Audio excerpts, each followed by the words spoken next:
¿Qué tal? Muy buenas tardes, amigos, colegas, compañeros, profesionales de la seguridad. Les doy la más cordial de las bienvenidas. El día de hoy continuamos con la sección de profesional a líder. Y bueno, pues, ¿qué les platico? Estamos de manteles largos. La verdad es que hasta nervioso me pongo por la presencia que tenemos y que quisiera, y ustedes me lo permiten, darle la más cordial de las bienvenidas al maestro Ignacio. Yo creo que en el sector de seguridad privada y el sector profesional todos los conocemos. Maestro, muchísimas gracias por estar aquí acompañándonos, gracias por el tiempo y por sumarnos en este programa que tenemos de seguridad privada. Muchas gracias. Víctor, al contrario, muchas gracias a ti por la invitación y saludos a todos los que te escuchan a través de este medio de comunicación. Muchas gracias. Bienvenido nuevamente. Y bueno, pues eh, como debe de ser, vamos a presentar solo una síntesis porque de verdad es impresionante. Ya nos hablará él un poquito de todo esto. Recordemos que en esta sección vemos la parte humana, la parte del amigo, la parte del profesional y el esfuerzo que lleva y de verdad gran ejemplo de esfuerzo, sacrificio y tiempo dedicado tanto a la parte privada como a la parte pública y me voy a permitir leer un poco de su currículum. El maestro Ignacio es licenciado y maestro en Derecho por parte de la UNAM. Es maestro por oposición de la materia Derecho Procesal Penal en la Facultad de Derecho de la UNAM. Autor del libro Manual de Integración de Carpeta de Investigación.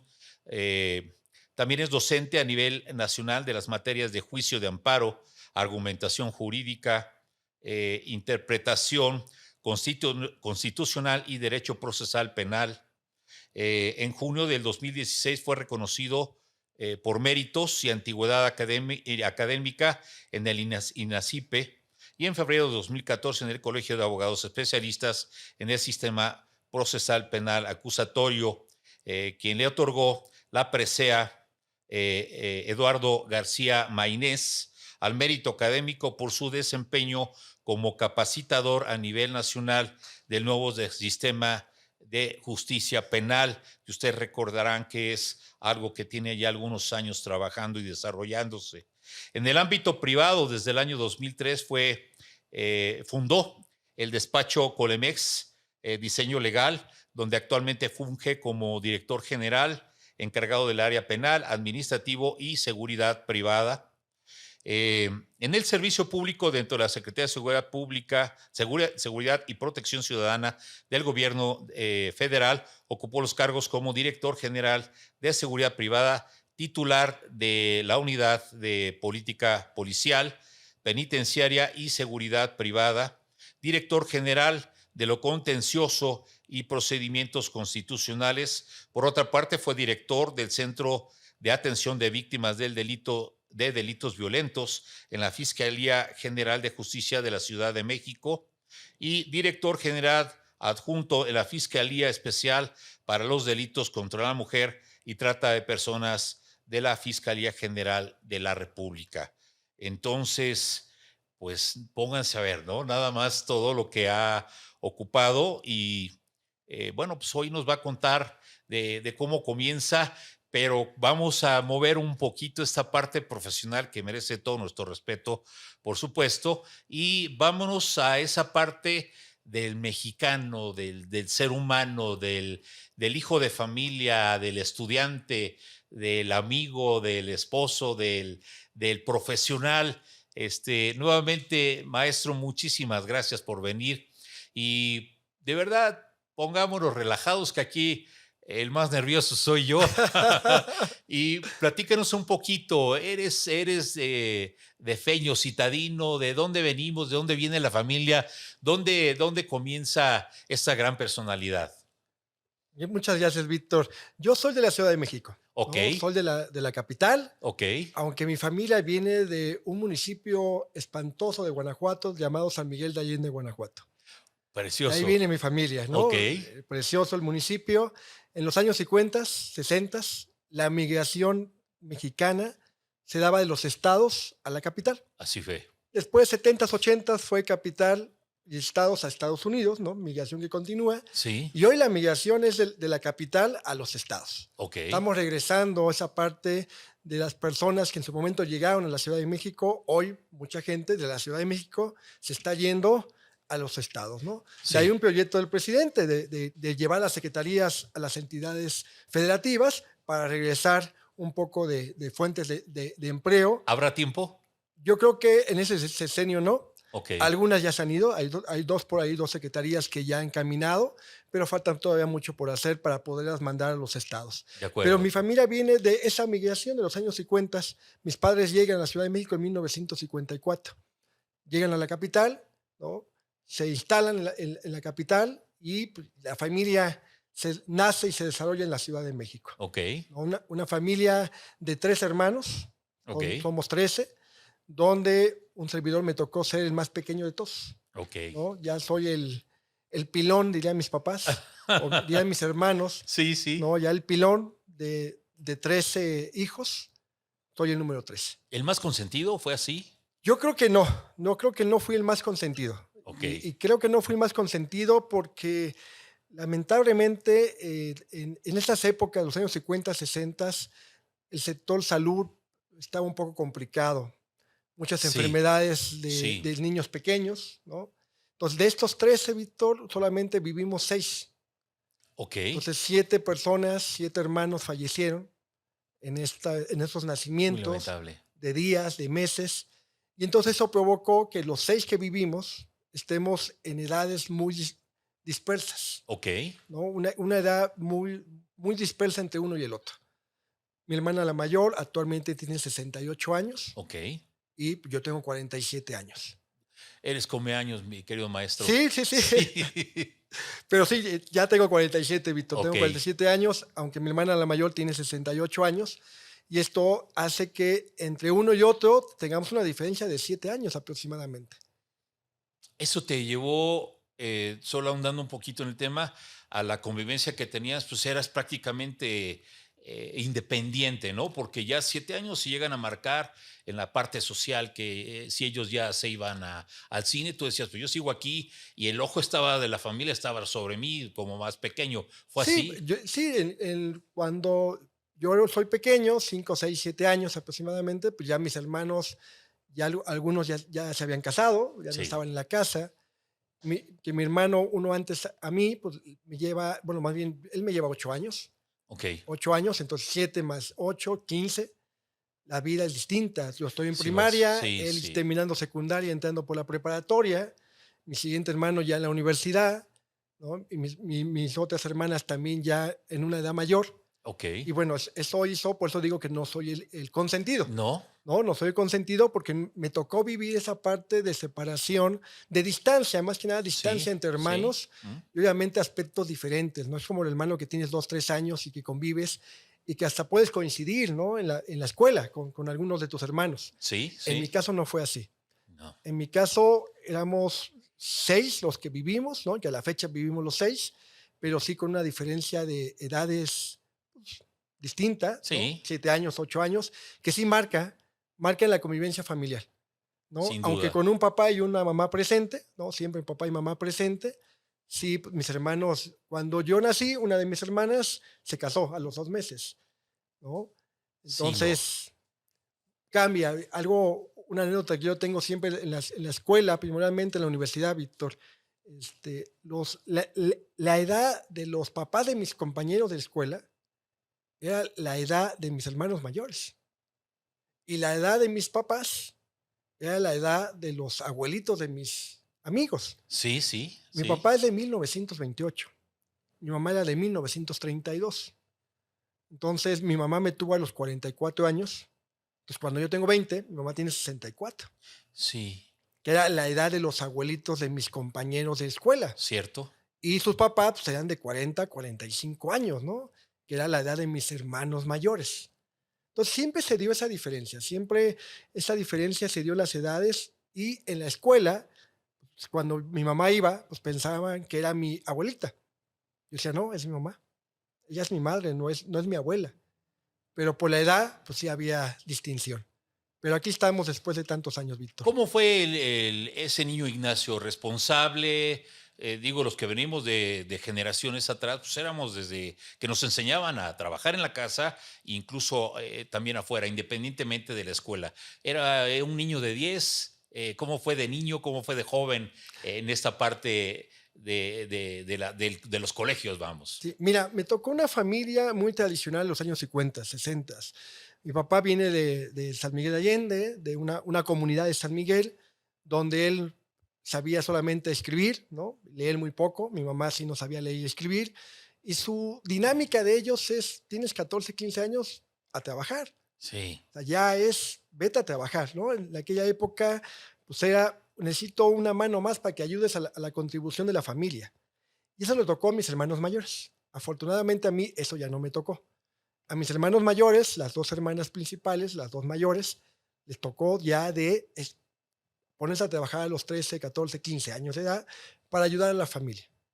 Y a la fecha, pues ellas en su momento siguieron trabajando, siguieron laborando para cooperar con el ingreso familiar. sí, sí. Mis hermanos, el mayor, que fue el que nos dio, y así yo lo reconozco, se lo he dicho siempre, nos dio la punta para estudiar, ¿no? Que mi hermano mayor, que mi hermano Martín, pues él termina la secundaria, inquieto y quiere seguir estudiando.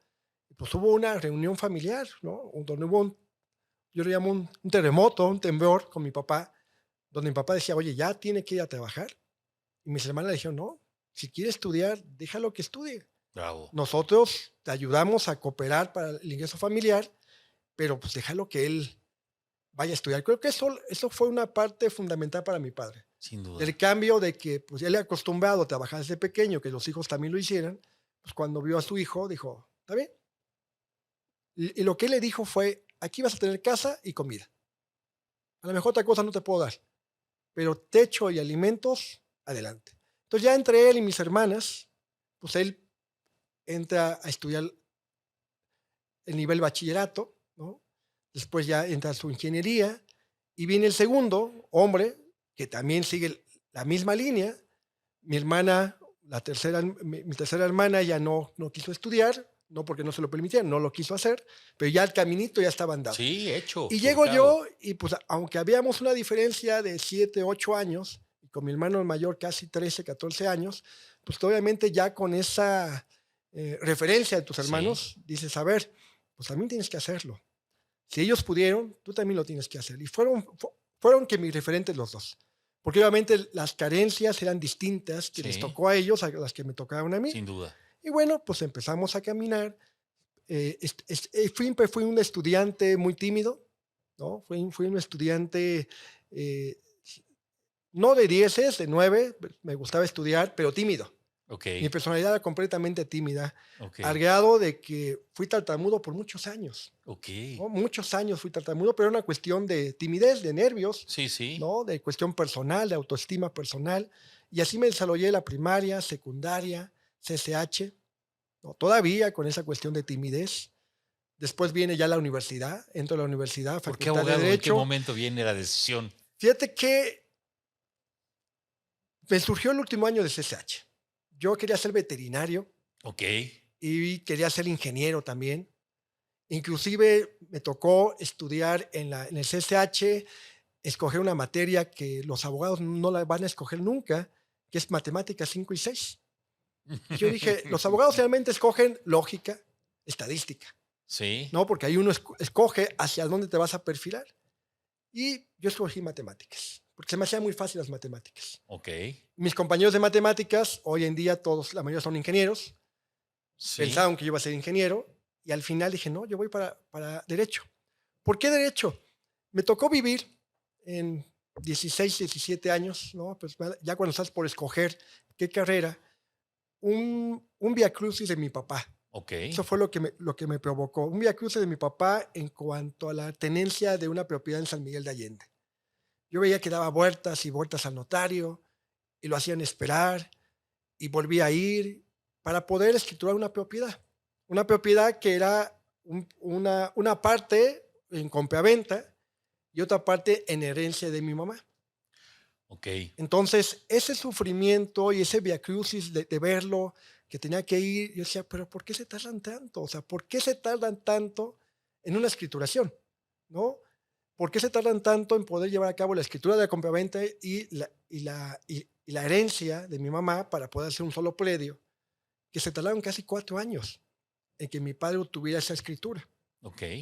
Y eso fue lo que dije, a ver, yo quiero saber qué está pasando, por qué sucedió, ¿no? Y dicen mis hermanos que desde pequeño siempre alegaba y siempre quería estar ahí defendiendo algunas cosas, ¿no?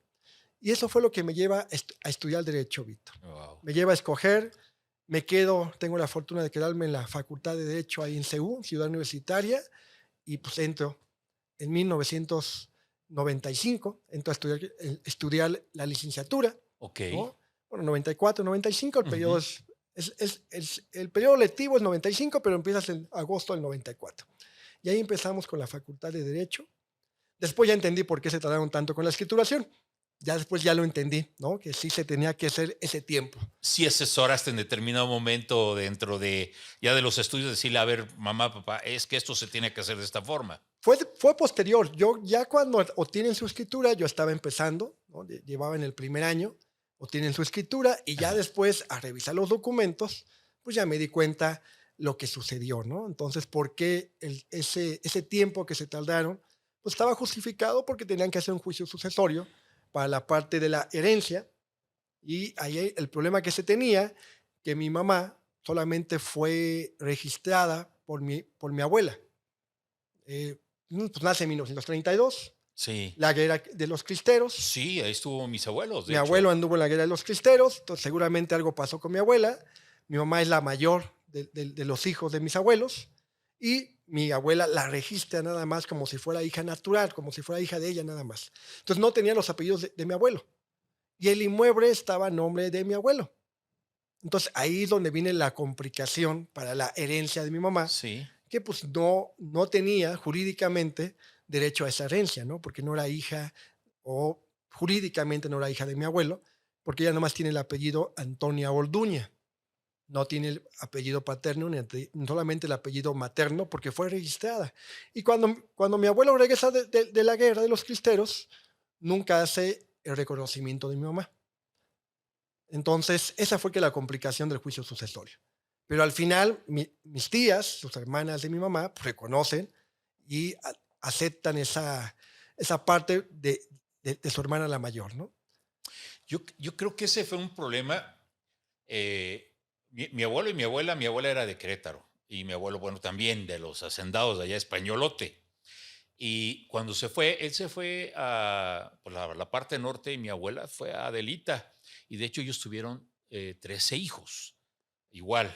Desde allá, desde el norte a Querétaro, hasta que llegaron, ellos ya se quedaron en Cuautla, pero mi mamá tenía sus registros, pues no había la tecnología que tenemos el No, día no, de no, hoy, no, no, no. todo era hecho a mano Sí. y también llegaron a tener ese tipo de problemas, tanto mi abuelo como mi abuela. Cuando mi abuelo muere, también decían, oye, pues lo que dejó mi abuelito, pero pues es que tu abuela no está casada. Dice, bueno, pero tiene todos los hijos y bueno, yo creo que es un problema que todos pasamos y que, bueno, posteriormente ya lo pudiste entender y ya dijiste, bueno, a pesar de que ya se hizo, estaban dentro de los términos y como debió ser, ¿no? Es correcto, y es un problema que se sigue manteniendo, ¿eh? Es un problema que hoy, como abogado, te lo digo, me he tenido conflictos con algunos clientes de qué solucionar en cuanto al tema de los nombres, en Sí, cuanto al tema inclusive de los apellidos, pero primordialmente el nombre, ¿no? El famoso Ma, que le ponen Ma punto y ellos dicen que es María, cuando jurídicamente es Ma. y se acabó. Pero en todos sus documentos, pues es María, María, María, y ya es cuando viene el conflicto de alguna compra-venta, de alguna herencia, pues primero hay que ver la aclaración del nombre, o en su caso decir que Ma y María son las mismas personas, ¿no? Pero ese problema lo tenemos los años del siglo pasado, yo creo que hasta los 70s, 80s, porque también recordemos, Víctor, que en aquella época lo más importante para la población no era el registro civil, era la cuestión del bautismo, Sí, la la parte parte de la iglesia. de la iglesia, de Primero la los religión. bautizaban y Sí. era la fe de bautizo la que reinaba. El registro civil se hizo posterior. Muy cierto, y es algo que también muchos no tomamos en cuenta porque el impacto todavía va a seguir sobre las Claro, generaciones claro. actuales, ¿no? Por ejemplo, mi madre y mis tíos, pues también tienen ese problema. Dicen, ok, en Cuautla, en el centro, pues no había nada. Y ahora mi tía dice, pues tengo este problema porque ahora tengo que pasarlo, pero resulta que mi mamá no, o mi papá no, es decir, mis abuelos. Entonces, interesante y para tomar en cuenta todos los que tengan algún asunto que tengan que pasar de propiedades, pues algo que contemplar, que yo creo que la ley ya lo está, Sí, hay que ya lo contemplarlo, tiene, hay que ¿no? hacer los procedimientos correspondientes, pero yo siempre la sugerencia que les doy es siempre firma como aparece en tu acta de nacimiento, todos tus documentos oficiales, como está en tu acta de nacimiento. Si dice MA punto, eres MA punto, aunque socialmente te llames María, Sí, pero en tus documentos oficiales, escuela, INE, etcétera, pues tienes que ponerlo tal y como aparece en tu acta de nacimiento, porque después vino el problema de los INES. Tú recordarás el INE Café de hace algunos años. sí, No te pedían un acta de nacimiento, o sea, no llevaban el control que lleva hoy el hoy Instituto sí, Nacional, no electoral. Antes tú llegabas, dabas el nombre que tú querías y te daban tu credencial de elector. Ahora ya no, ahora ya hay un control mayor. Pero en aquel momento esas credenciales de elector, que después las pasaron a las nuevas credenciales, pues traen todavía algunos conflictos de que el nombre no sí, coincide con la acta de nacimiento, ¿no? No coincide con el acta de nacimiento.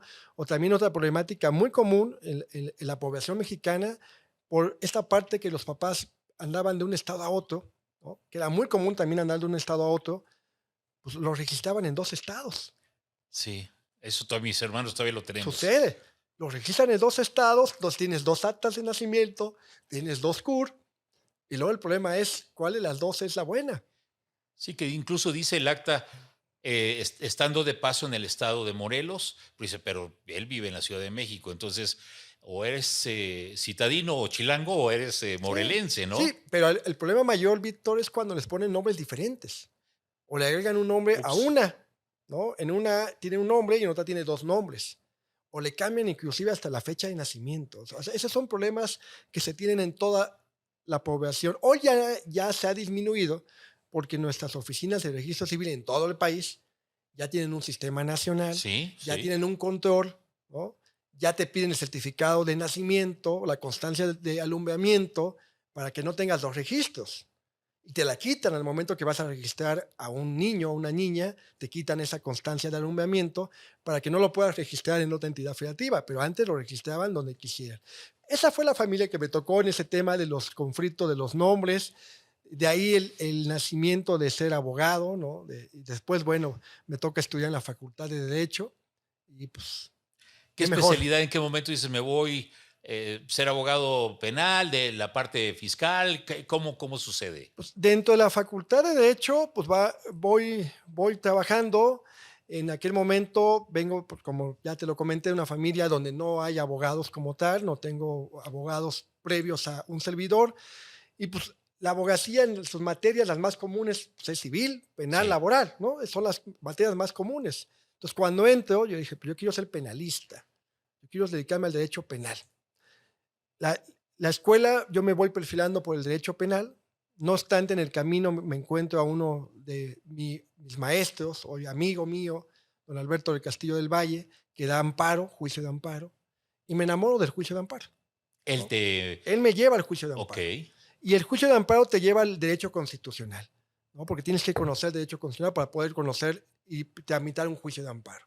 Entonces, gracias a él, me enamoro del juicio de amparo y dejo a un lado el penal y me voy por la parte del amparo, ¿no? Inclusive con él empiezo a ayudarle a sus quehaces, empiezo a meterme a las quehaces con él y hoy en día, si yo soy docente, mucho se lo tengo a él, porque él me lleva a la docencia, ¿no? Yo nunca imaginé ser docente, con el problema de la timidez, el tartamudeo, obviamente la parte del bullying escolar desde niño, sí, sí. aún todavía en la licenciatura, pues empiezo a atenderme esa situación del lenguaje. Tuve que tomar cursos de lenguaje a los 20, 21 años con una pedagoga y empezamos a trabajar y pues me quito, ¿no? Y empiezo a ver, yo me dije, Víctor, le dije, a ver, si tienes el temor por hablar en público, ¿qué tienes que hacer? Hablar en público. Sí, Entonces, cada vez que un maestro decía, ¿quién participa? Yo levantaba la mano. Y decía, no me importa que se burlen de mí, yo voy a levantar la mano y voy a hablar en público. Y poco a poco se me quitó. Pero no es fácil ese paso, ¿eh? Es un reto que muchas veces las personas dicen: "Me quedo así", y eso no les permite ir adelante. Entonces, pues, felicidades, porque fue un gran paso y que fue para ya el resto de la vida, ¿no? Sí, entonces me lo quito enfrentándolo, después Alberto me lleva a la academia y pues ahora tengo 20 años de docente ya, Víctor, ¿no? 20 años de docente y en la parte de la especialidad, como te comenté, me gusta el penal, después me enamoro del amparo y el primer lugar donde di clases es en el Instituto Nacional de Ciencias Penales, INACIPE. Ahí es donde entro a dar clases en noviembre del 2003. Okey. Ahí empiezo a dar clases, me titulo un jueves y el lunes yo ya estaba dando clases a nivel especialidad en ese instituto, que aunque es de ciencias penales, empiezo a dar clases en materia de juicio de amparo.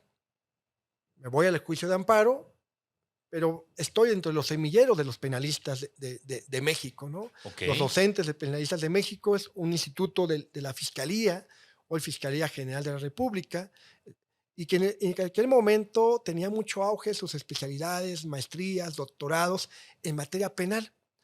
Pero dentro de la materia penal había materias de derechos humanos, de garantías individuales, de juicio de amparo, que es Sí. donde yo incursiono. La misma vida, en esa incursión, me regresa al derecho penal. Viene la reforma constitucional del 2008 Sí. del sistema acusatorio y empezamos a trabajar esa reforma constitucional en materia académica. En la materia profesional empiezo a llevar juicios penales y es como yo llego a la parte penal, ¿no? Llego a la parte penal, continúo en esa parte de procuración y administración de justicia, primeramente la parte penal, que después me lleva a la parte de seguridad, que van ligadas, ¿no? Van Sí, ligadas esas claro. partes.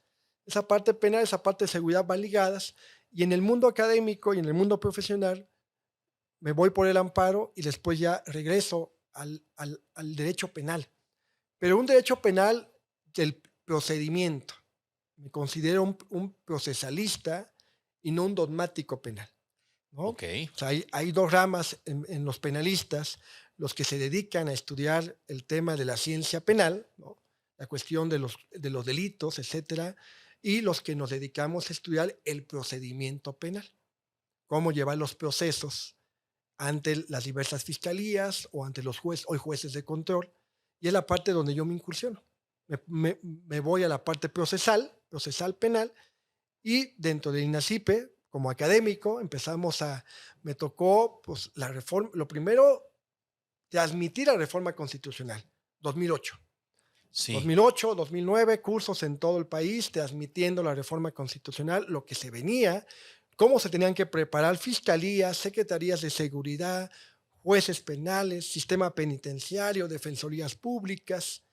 Fue una reforma integral, Víctor, donde ahí los docentes tuvimos mucho trabajo, Totalmente, porque picaron había que piedra. capacitar pues, a todos los ministerios públicos del país, peritos, policías, fiscales, abogados particulares, defensores, policías, porque también la reforma en materia penal trae nuevas facultades a los policías de seguridad pública, Como testigos, pues de se vuelven prácticamente los investigadores, es sí, decir, todas las sí, secretarías municipales, las secretarías estatales y la federal tenían que crear una área especializada en investigación para que ellos llevaran a cabo la investigación conjuntamente con el Ministerio Público. La investigación ya no solamente era del Ministerio Público y su policía del Ministerio Público, la Policía Judicial o la Agencia Federal de Investigación, sino que también las secretarías de seguridad tienen que sí, llevar a cabo una labor de investigación, sí, porque el día de mañana esa investigación que ellos realizan, como bien lo comentaste, Víctor, se vuelven testigos de la fiscalía y tienen que ir a juicio. sí, sí, Entonces nos tocó primero que nosotros entenderla, ¿no? Ya veo como los docentes que éramos en aquel momento, entender la reforma y luego transmitirla, la reforma constitucional, y luego ya vienen los códigos procesales, que primero fueron locales, y luego ya vino el código único, que es el que tenemos actualmente, el Código Nacional de Procedimientos Penales. Pero primero nacieron códigos procesales estatales. La idea era que cada estado tuviera un código procesal. Entonces íbamos a tener 32 códigos procesales. Después Viene otra reforma constitucional, 2013, y dicen, no, a ver, vamos a crear un solo código. Mejor. Un solo código, una misma regla, una misma base constitucional, una misma regla procesal y se crea el Código Nacional de Procedimientos Penales, ¿no? Que también seguimos incursionando en esta capacitación para poder entender y ejecutar las reglas del nuevo sistema, que es completamente distinto al sistema anterior que teníamos en nuestro país, ¿no? Que aún seguimos teniendo. Todavía el sistema anterior penal subsiste, pero ya cada vez es menor, menos son los casos de jueces de primera instancia. Hoy la mayoría ya está todo, se aplica en el nuevo sistema penal los jueces de control, Víctor. Un gran paso, yo creo, para nuestro sistema jurídico, ¿no? O de impartición de justicia, un gran paso. Y bueno, nos quedamos en esta parte del nuevo sistema de justicia, del nuevo sistema De que es justicia penal. de justicia penal, en esta parte los juicios orales, que es bien interesante de verdad, y ya nos platicará de ello, cerrando un poquito la parte profesional, pero pues qué interesante verlo de uno de los grandes referentes en seguridad pública y privada. Nuevamente, bienvenido, muchas gracias.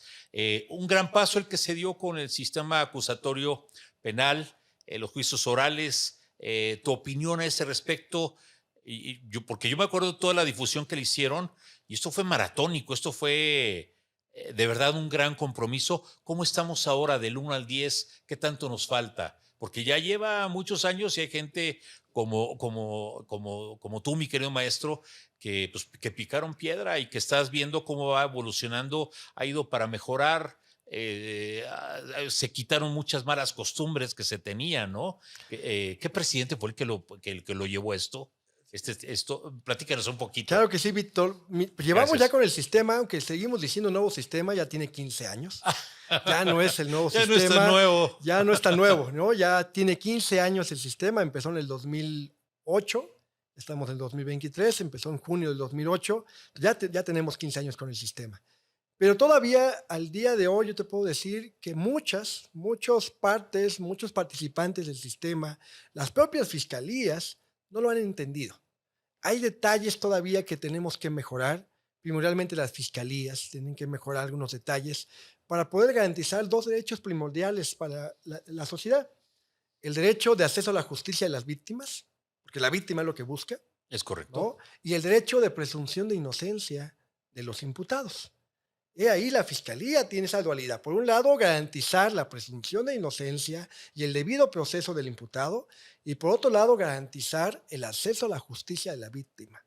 Porque es la función del fiscal, tener El esa dualidad equilibrio, y el sí. equilibrio para entonces tener un juicio justo.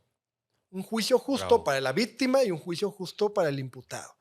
Pero en esa parte del juicio justo, si no comprendemos este procedimiento y hacia dónde tenemos que caminarlo, es donde podemos todavía cometer errores de vulneración de acceso a la justicia o de vulneración del debido proceso para el imputado.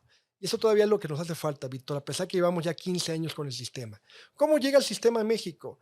El sistema llega a México por un diagnóstico de las Naciones Unidas. El Alto Comisionado de Naciones Unidas hace un diagnóstico como lo siguen haciendo cada año. Cada año nos emiten un diagnóstico de cómo andamos en derechos humanos. Y en el año 2005 no fue la excepción. Nos dan un diagnóstico de Naciones Unidas por parte del... Nos tocó este año materia penal y en ese diagnóstico nos pusieron tache. Porque dijeron, Ups. México, no estás cumpliendo con las reglas procesales penales que tienes firmado en tratados internacionales y tu sistema interno sigue siendo un sistema mixto, ¿no? Un sistema todavía no acusatorio, un sistema mixto, inquisitorio, por lo tanto cumple. Ups. Y ese cumple, pues es un jalón de orejas a nivel internacional, que le toca darle el cumplimiento a Vicente Fox como presidente, manda Ok. la iniciativa de reformas para dar cumplimiento y esta se concreta hasta el 2008 ya con Felipe Calderón. Ok. Pero no fue una iniciativa de los presidentes, fue en cumplimiento Cumplimiento, exacto. a un dictamen negativo del Alto Comisionado de Naciones Unidas. Y de ahí nace el sistema acusatorio en México, que también surgió en toda América. Es esa transformación del cumplimiento de los tratados internacionales por parte de la ONU no fue solamente para México. porque también lo cambia Chile, lo cambia Argentina, lo cambia Bolivia. Todos los países de América del Centro y Sudamérica tuvieron que hacer un ajuste en su sistema procesal penal para poder dar cumplimiento a los tratados internacionales que se han firmado. México lo ha firmado, ratificado en los años 70, 80, 90 y que no habíamos dado cumplimiento.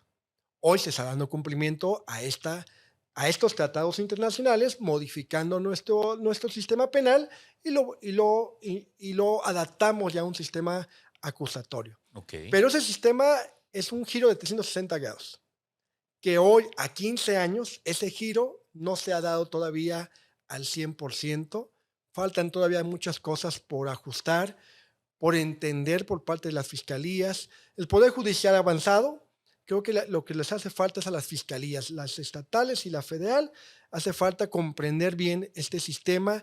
Primordialmente yo me fijo en la parte del testigo. Tú decías hace un momento, el policía es el testigo, sí, ¿sí? Es decir, todos los que aportan información a la investigación se vuelven testigos el día de mañana. Cuando esa información que tú aportas, Víctor, en una investigación es útil para poder acreditar el hecho delictivo y la responsabilidad de alguien. sí. Entonces yo mañana, fiscal, te voy a mandar llamar para que tú seas testigo en ese juicio en contra de esa persona.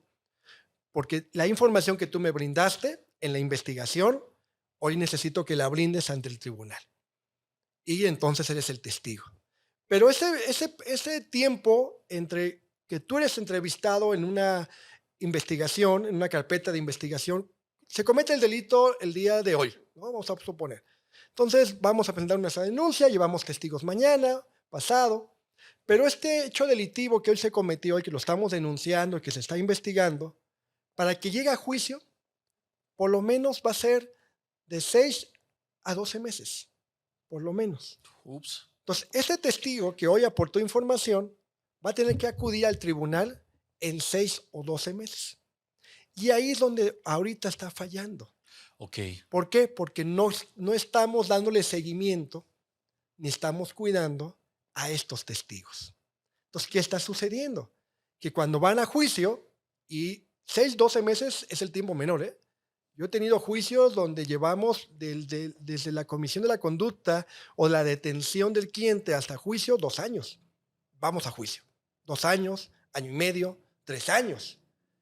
Búscate a todos los testigos. que se dieron de baja. Tú lo Sí, acabas de decir. Tráete policías, peritos, testigos que dieron información hace 2, 3 años. Se le complica al fiscal localizarlos cuando ya viene la audiencia. ¿Por qué?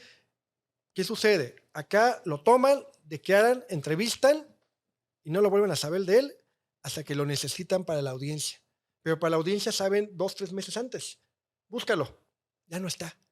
Ya no vive. El policía ya lo dimos de baja. Ya no está el perito. Renunció. Se vuelve complicado. o, oye, pues tú eres testigo, pues declárame lo demás. Y tú que escribiste esto, pero ahí va a valer lo que estés Es diciendo, ¿no? correcto. Entonces, esta parte, mientras las fiscalías no comprendan que su parte fundamental son sus medios de prueba, sus testigos, que los tienen que cuidar y vigilar durante este tiempo del proceso para que lleguen a juicio, hoy está sucediendo. Muchas sentencias absolutorias se están dictando por los jueces porque no hay testigos. Y no hay testigos porque no los cuido, porque ya no los ubico.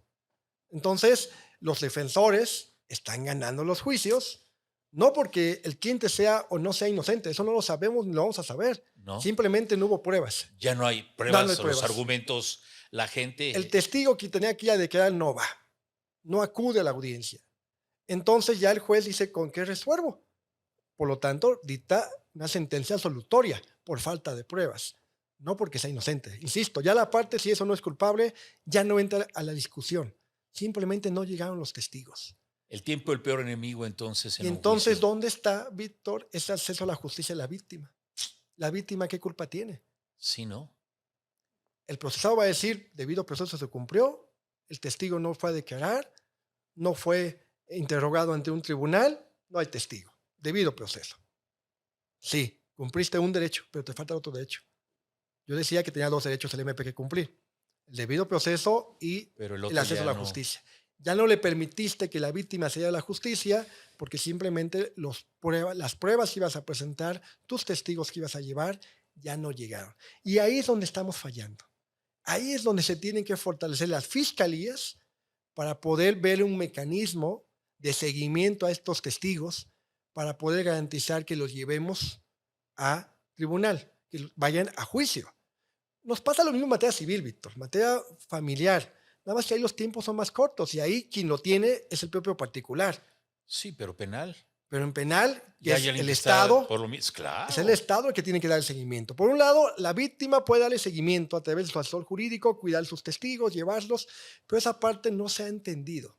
No se ha entendido y creo que es donde estamos fallando para que entonces realmente estos testigos que me dieron información a través de una entrevista tengan que ir al tribunal, porque como bien lo dijiste, Víctor, es lo que vale. Lo que vale es lo que digan en la audiencia de juicio, no lo que dijeron en la entrevista en una investigación. En eso estamos y creo que por ahí tenemos que fortalecer.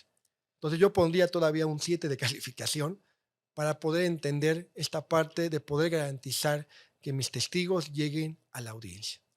Bueno, el primer paso está dado. Yo le comentaba al maestro que tuve oportunidad por aseguramiento o por prevención de asistir a un juicio oral en donde a uno de los abogados representantes, por ignorancia de los procesos o procedimientos, le dicen, no, se tiene que informarse.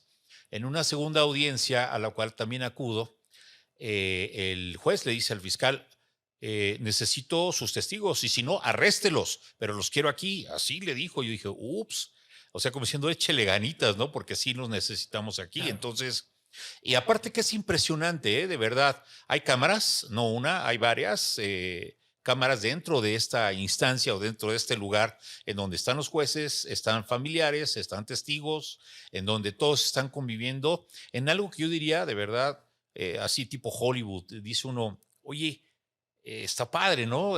Hasta se anima uno a decir, ¿cómo no fui abogado, ¿no? Para venir y decir y hacer las cosas. Pero bueno, hay mucho por hacer, pero el primer gran paso ya se dio y yo creo que con gran responsabilidad. Ojalá que eso no se preste a decir, pues vamos a alargarlo, alargarlo, alargarlo hasta que no se dicte ya por parte Víctor, del juez. estoy ¿Estamos de seguro que acuerdo? algunos abogados defensores usan esa estrategia Sí, de alargar, decimos nosotros votar, votar, votar, para que entonces tu juicio sea 2, 3, 4 años después y sabes que seguramente algunos testigos no van a llegar, ¿no? No van a llegar o ya no están, no los localizan y se vuelve ahí un tema complicado. Pero hablando un poquito en ese tema de la seguridad privada, creo que también la parte de seguridad privada no han entendido o no han visualizado más bien que también sus elementos operativos al final son auxiliares de la seguridad pública. Llevan a cabo sí, actos de prevención y en muchos casos llevan detenciones. Los elementos de seguridad privada, primordialmente los que están en centros comerciales, los que están en tiendas de autoservicio, que ven que están robando, ¿no? Que se están metiendo algunas cosas, los famosos falderos, sí, y quien los detiene es seguridad privada, que los sí, pone a disposición de seguridad pública, porque así lo sí, marca. Al final, a quien le consta, al que vio qué hizo la persona, es al elemento operativo de seguridad privada. sí, Y ese 100%. elemento operativo de seguridad privada, que el día de mañana puede estar en una investigación como testigo, tiene que ir a juicio, si este proceso llega a juicio. Lo mismo en el tema de protección ejecutiva, Víctor. No, ojalá no suceda, pero bueno, puede haber un atentado contra uno de los principales. Sí, Y en ese atentado contra los principales, los propios elementos de seguridad ejecutiva se vuelven testigos de lo que sucedió. Van a ser entrevistados por el Ministerio Público.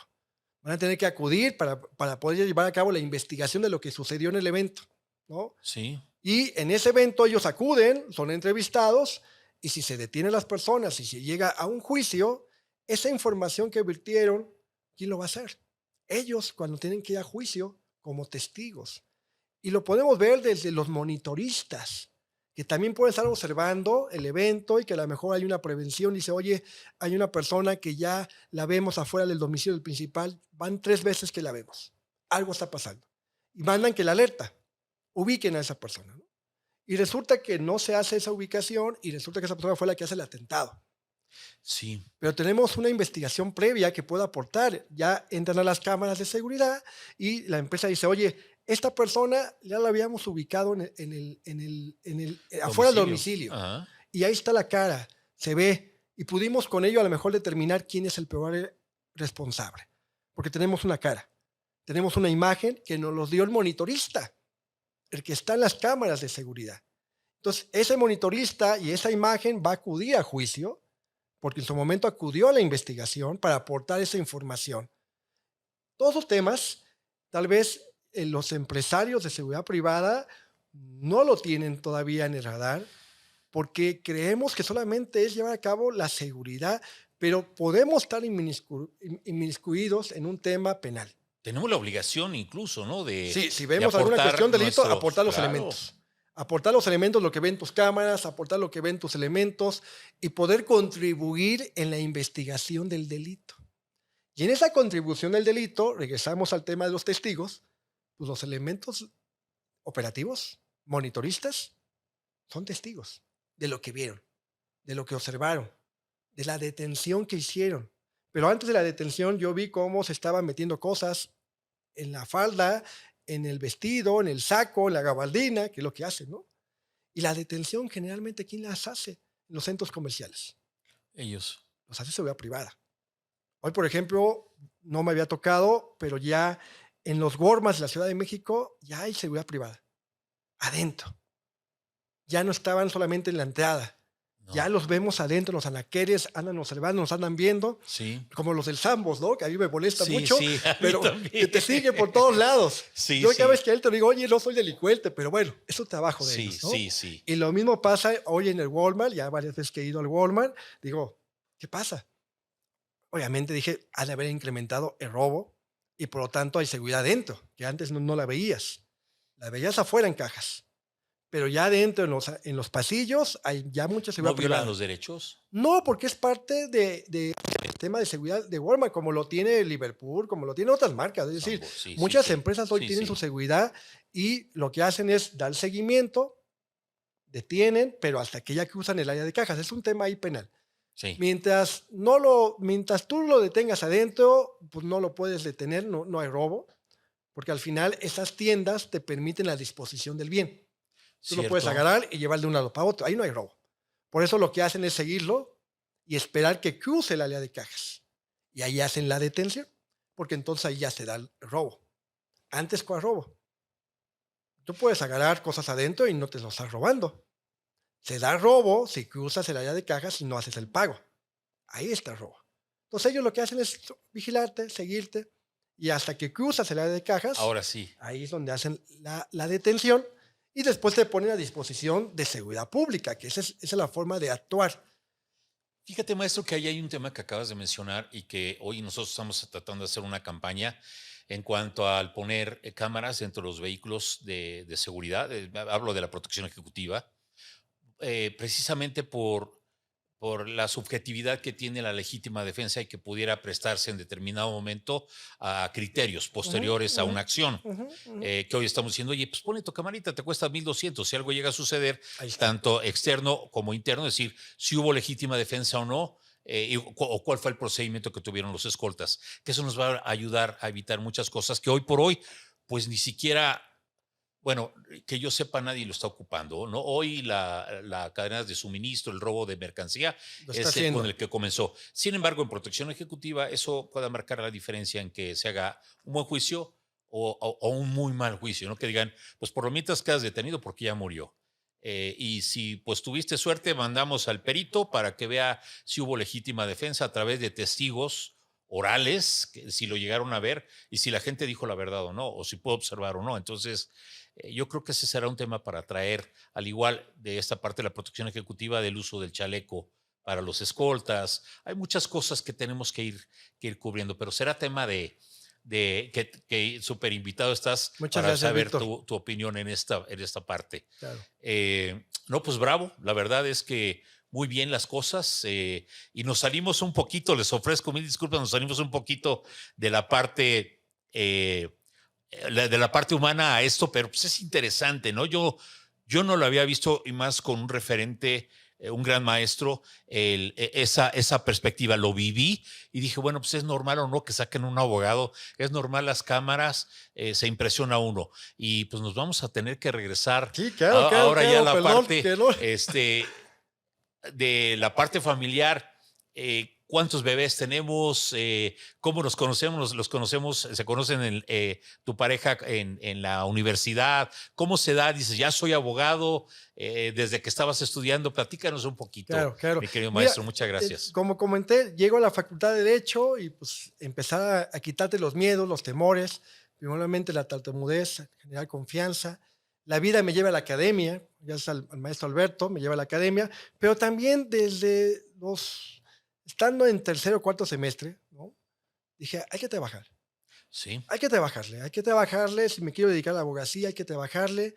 Y después de 2 despachos, que hay en un tercer despacho, donde fue mi casa, donde me acogen y donde me enseñan a litigar, ¿no? ok, Una abogada de Saltillo, Ana Oliva Pacheco, me enseña a litigar y me dice, a ver, aquí es.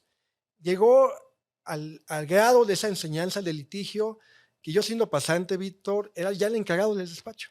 Tenía mis pasantes. ok, Ya la abogada me uh, dejaba, tenía mis pasantes, me permitió llevar mis asuntos. ok, Entonces empezó a generar una cartera de clientes a partir del 98, siendo estudiante.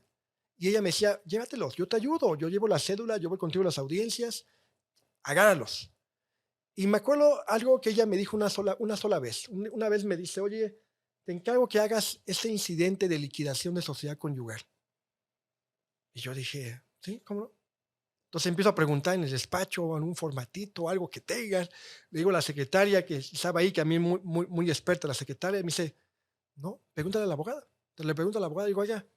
Me dice, Ignacio, nunca lo he hecho, tú tampoco. Siempre hay una primera vez. Hazlo. Y dije, tienes razón. No porque no lo has hecho, no lo vas a hacer. Y a partir de ahí, eso me cambió. Entonces, cada vez que tengo un caso nuevo, un asunto nuevo o algo que digo, pues no lo sé, no lo he hecho, pero lo estudio. Me exacto. preparo y lo hago, ¿no? Y así fue. Así me preparé, lo hice y eso volvió que en el 2003 no me podía titular porque me absorbía el trabajo al 100%. Yo termino la escuela en el 2000. Entonces, 3 años me tardé y dije, no, yo necesito separarme. Entonces, me salgo con la licenciada Pacheco y le digo, licenciada, muchas gracias, voy a poner mi despacho. Y pongo mi despacho. En el 2003, 15 de enero del 2003, pongo mi despacho, no estando titulado todavía. Me voy, ya tenía una cantidad de clientes, 5 o 6 clientes. Dije, con eso. Entonces, el año 2003 fue para titularme. Ok, Me titulo a finales, le sigo trabajando y hoy con el mes Diseño Legal, pues ya tiene 20 años en el mercado, tenemos 20 años trabajando y la vida me llevó, ¿no? Para poder trabajar en esas esferas. En esa misma vida, pues me lleva a una cuestión familiar, ¿no? Tengo 2 bebés, 2, bueno, no bebés ya, para mí son mis bebés, pero ya uno tiene 18 años, el otro tiene 13 años, ok. ¿no? Ya 18 y Dos 13 años, 2 varones. balones, Víctor, 2 balones que tengo, que Ángel, pues yo nació en el 2005, 2 años después que puse mi despacho, Ok, nace mi primer hijo, y después Alan en el 2010, ¿no? 8 años después de que puse mi despacho, y ahí están mis 3 hijos, el despacho, Ángel y Alan. Y con ellos, bueno, pues ahí el tener un hijo, la responsabilidad, el poder saber cómo dirigirlos, no es sencillo, ¿no? También a nadie nos enseña a ser papá. no, Hay errores que uno comete también, sí, y pues ahí vamos sobre la marcha. Hoy, bueno, ya es un joven de 18 años. abogado. No, no, Víctor, Ángel no va a ser abogado, Ya eso dices, de lo plano tengo no muy va a ser. claro. Saludos a Ángel, hombre. Hubo una época que quiso ser abogado, traía la idea de ser abogado, pero él es más de tecnología. Ok, Él es más de cuestión de tecnología, entonces quiere algo como licenciatura ahorita te digo el nombre, no es tan conocida la licenciatura que él busca, ajá, y tiene el perfil para eso, ¿no? Tiene el perfil para esa sí, parte tecnológica, y dije, pues adelante. claro, Y el otro es Alan, que ahorita está en la secundaria, ok, ¿no? Estábamos ahí en la proyección de la secundaria, y creo que él sí podría ser abogado, no lo sé todavía, digo, yo siempre he dicho, y así lo voy a hacer, porque así fui yo, que sean lo que ellos quieran. sí, que estudien lo que quieran estudiar, o si no quieren estudiar, que no estudien, que se dediquen a lo que ellos quieran, porque al final de Es lo su que vida. dedicas y estudias es para toda tu vida, Víctor. Sí, Y de eso vas a vivir, de eso vas a comer y vas a desayunar y vas a cenar. Entonces tienes que ser feliz en lo que estás haciendo. En mi caso yo soy feliz con la abogacía, soy feliz con el sector privado. Después la vida me lleva al sector público, la vida me lleva al sector público. En mi mente nunca estaba el sector público. La primera vez que entré al sector público fue en el 2007. 2007 recibo una llamada y me hacen una invitación para trabajar en la Procuraduría General de la República. Fiscalía, hoy la Fiscalía General de la República, una profesora mía que fue de la maestría en la UNAM, la nombran fiscal, la Fiscalía de Delitos contra la Mujer, FEBIN se llamaba, hoy es FEBINTA, esa fiscalía que está aquí muy cerca, estaba muy cerca aquí, Río sí. Elba, estaba Ah, sobre pues Río aquí a Elba, unas a calles. unas calles estaba, porque ya no está. Ok, Este, me hace la invitación y digo, ahí voy, ¿no? Me voy ahí como director general junto de averiguaciones previas, procesos y amparos. Entonces, tema, amparos, procesos. Vámonos. Materia penal, averiguaciones previas. Y ahí trabajo con ella. Empezó a trabajar mi primer ámbito laboral en el sector público. Me gustó, me formó bien, me gustó cómo me formó la fiscal. Lamentablemente, por unas cuestiones políticas, ella se va. ups. A los 8 meses dije, oye, ¿por qué te vas tan pronto?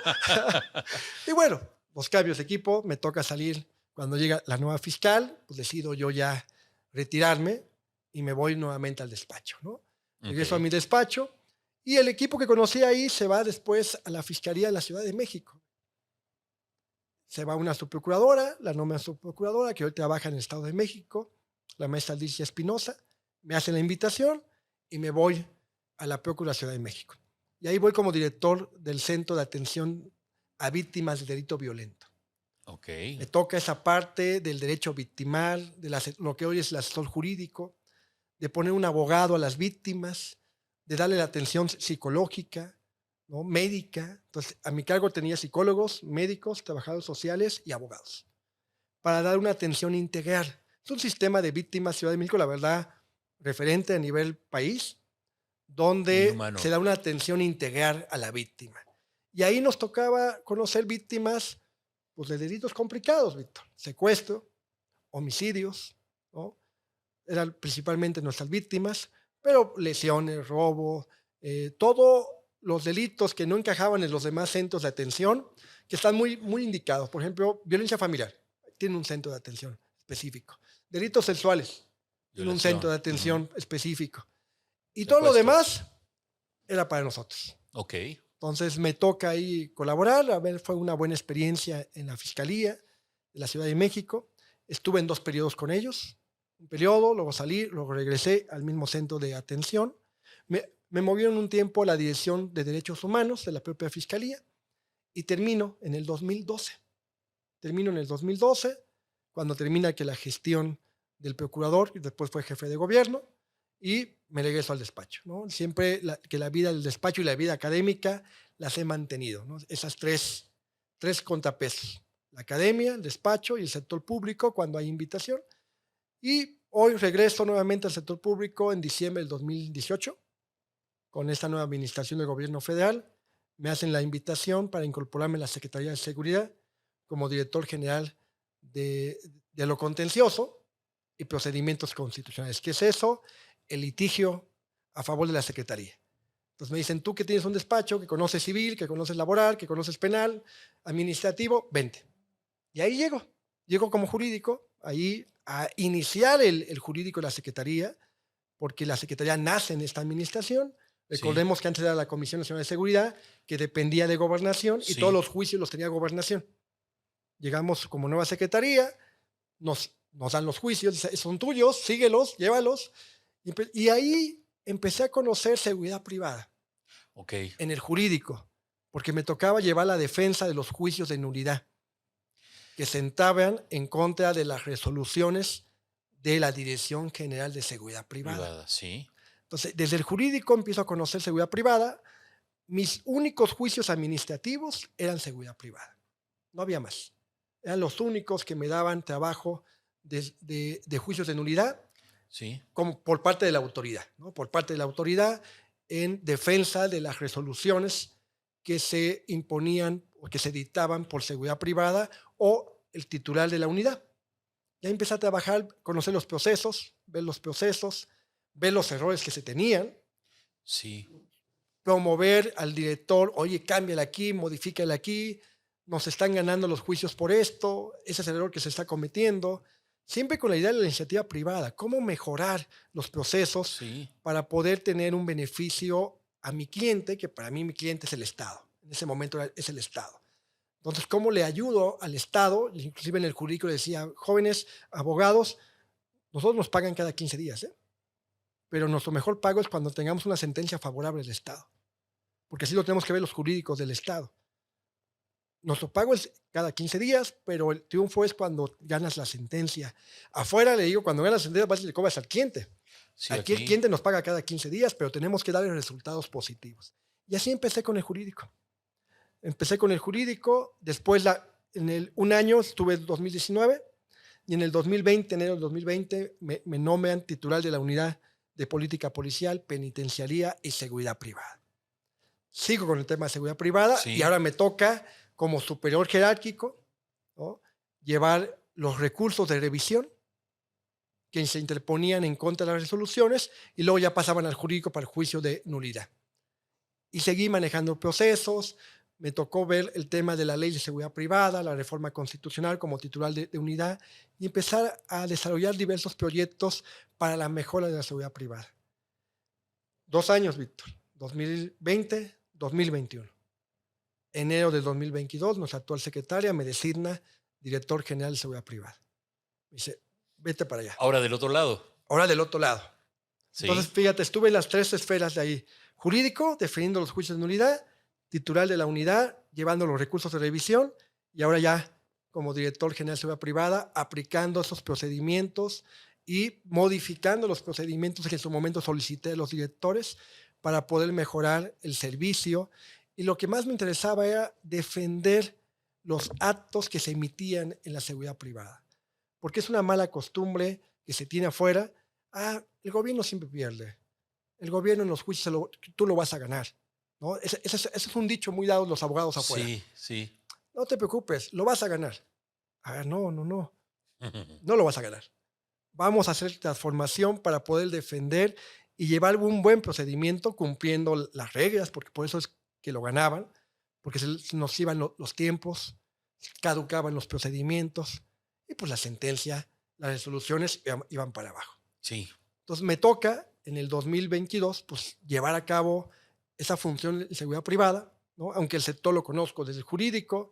En la unidad me tocó conocer también ya más de cerca el sector, en la parte de si estaban o no estaban como actividad exclusiva cuando vino la pandemia. Nos tocó la parte de ponerlos como actividad esencial. La sí, pandemia, y los se ganó. decretos de mayo, ¿no? Y se ganó ponerlos ahí. Y ahí empecé a conocer a las asociaciones y cómo vamos a trabajar. Pues ustedes pueden seguir trabajando.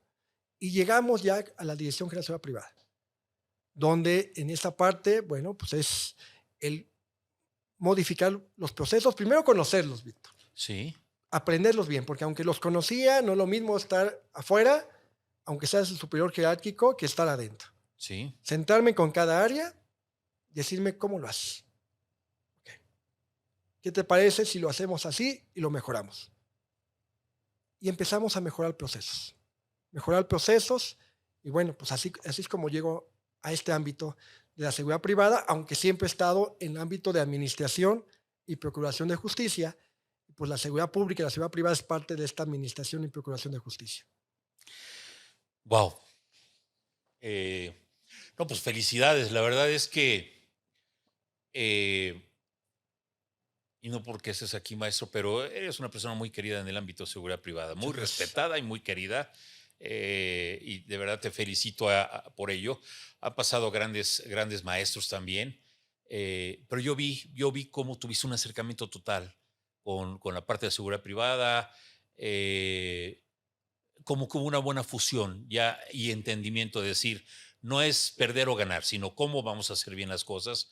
Y eso, pues yo te felicito porque, oye, lo estamos diciendo fácil, pero no lo es. Yo creo que nada de lo que has hecho y pasado eh, ha sido fácil, ¿no? Siempre han sido grandes retos y yo te deseo los mejores parabienes para lo que venga en un futuro, que ojalá también sea en pro de la seguridad, que yo creo que es la tuyo, ¿no? La parte penal y la parte de la seguridad pública y por parte de la seguridad privada. Privada. Siempre va a ser bienvenido. ¿Cuál sería, maestro Ignacio, tu consejo para los jóvenes que están estudiando para abogados, para quienes no son, para los que están en la parte de seguridad, iniciando, que se están encontrando con la seguridad privada, una seguridad privada, pues ya con más estructura cada vez, que de verdad, de 10 años o 15 años o incluso 20, hoy ya estamos mayormente regulados, hay mucho por hacer, pero van bien las cosas. ¿Cuál sería tu consejo para ellos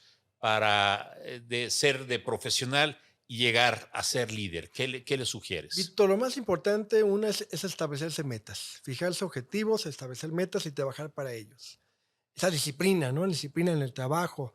Pero creo que lo que más se necesita, y es donde creo que hay complicaciones, independientemente de la profesión a la que te dediques, es buscar el equilibrio en la vida, ¿no? El ser humano tiene que buscar siempre el equilibrio.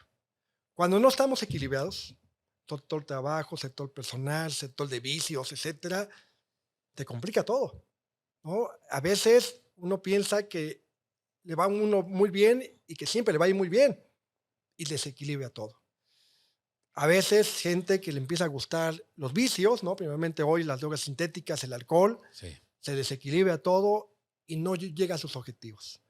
Creo que esa parte del ser humano de decir, hasta aquí, ya me tomé 5 o 6 tragos hasta aquí, ya hice esto hasta aquí, ya necesito más tiempo con mi familia porque también es parte del equilibrio, la parte familiar, hasta aquí se tiene que hacer. Entonces, eso es lo que yo les puedo decir a todos. Es decir, fijarse las metas, perseguirlas, ser perseverantes, los miedos, los límites pues, no son tan complicados, hay que brincarlos, ¿no? Hay que brincarlos, hay que llevarlos. Atreverse. Hay que atreverse, Víctor. Tú decías hace un momento que vienes de la colonia Guerrero, ¿no? De la De la Moctezuma, Moctezuma. sí. Yo soy de la colonia Martín Carrera, Ah, ok, ¿no? Ahí viví 27 años. De mis ok. 47 años, 27 años viví en Martín Carrera, me desarrollé en Martín Carrera y pues es una cuestión de que sí puedes hacerlo, ¿no? Puedes brincarlo siempre y cuando uno te lo pongas, lo busques, ¿no? Busques ese camino y ese camino no es más que decir, a ver, ¿en qué estoy fallando? ¿Qué necesito? Vamos a trabajar y vamos a buscar para poder brincar ese camino.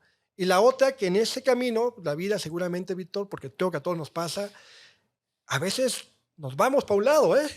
Ese equilibrio no nos da y caemos, y Sí, varios hemos caído y nos hemos levantado, que es lo más importante, pero siempre buscar el equilibrio, ¿no? El equilibrio en todo el sentido de lo que necesita el ser humano. Familia, salud, laboral laboral, diversión, porque también se requiere que la social diversión, la parte social también se requiere, y familiar. pero hay que buscarlo, porque cuando nos vamos más hacia uno y lo vemos, por ejemplo, los deportistas, ¿no? Muchos deportistas, ¿qué les ha pasado? Se caen porque piensan que siempre va a haber mucho, siempre van a estar en el éxito y el día de mañana ya no tienen nada, No, nada. Y otros han equilibrado y tienen y mantienen y generan una parte patrimonial para sus generaciones, ¿no? Van generando un legado para sus hijos y otros no, porque piensan que toda la vida va a haber. Hay una frase que mi papá siempre decía, Víctor, decía, cuando las vacas están gordas, hay que guardar para cuando estén flacas, porque sequías siempre va a haber. Si te quieres comer todo cuando las vacas están gordas, ¿qué vas a hacer cuando venga una sequía? Y sería un consejo para todos. muy cierto. Pues ya escucharon al maestro Ignacio Hernández. De verdad, muchas gracias porque es eh, un gran ejemplo de vida, un gran ejemplo de coraje, de riesgo, de esfuerzo y de sacrificio, que tal vez muchos decimos, pues yo no lo estoy haciendo de esa forma y tengas alguna otra clave. Yo me quedo también el equilibrio en tu zona laboral, en tu área social, laboral y familiar, el equilibrio, ni tanto ni menos. Y lo de las vacas flacas, ese era de mi madre, decía, para las vacas flacas. Entonces ahí vamos a guardar porque sequía siempre hay. Entonces, pues grandes ejemplos con el maestro Ignacio, a quien agradezco de verdad el tiempo, que es lo más valioso que tenemos, Claro. el podernos compartir y hablarnos un poquito de esa parte que sin duda muchos desconocíamos. El como padre decir, pues no hay una escuela para padres, cometemos errores y la libertad que puedan tener sus hijos, ¿no? Es decir, pues me gustaría que hubiera sido abogado, pero que sea feliz como sea. Yo me quedo con muchas cosas, de verdad fue un gran aprendizaje el día de hoy, son de, yo les digo, al igual al maestro Arámbula, a quien saludo con mucho gusto, siempre les digo, son de esas personas que dicen, bueno, pues yo pagaría por estar un ratito a ver nada más cómo piensan, ¿no? Grandes referentes, grandes personalidades, por supuesto, aquí en VIP On Air, donde todas las voces son escuchadas. Maestro, muchísimas gracias por venir, por el tiempo y por compartirnos esa parte humana de esfuerzo y sacrificio que yo creo que para muchos nos va a servir de gran ejemplo para poder seguir adelante. De verdad, muchas felicidades y muchas gracias por estar en este programa. Al contrario, Víctor, muchas gracias a ti por la invitación y para mí fue un gusto estar contigo, compartir este tiempo, como bien lo dices, el tiempo es el bien más valioso que tenemos. También gracias por tu tiempo y gracias por esta Gracias. invitación. No, al contrario, esa es tu casa, maestro. Gracias, Víctor. Muchas gracias. Y bueno, señores, amigos, colegas, compañeros, por aquí nos estamos viendo.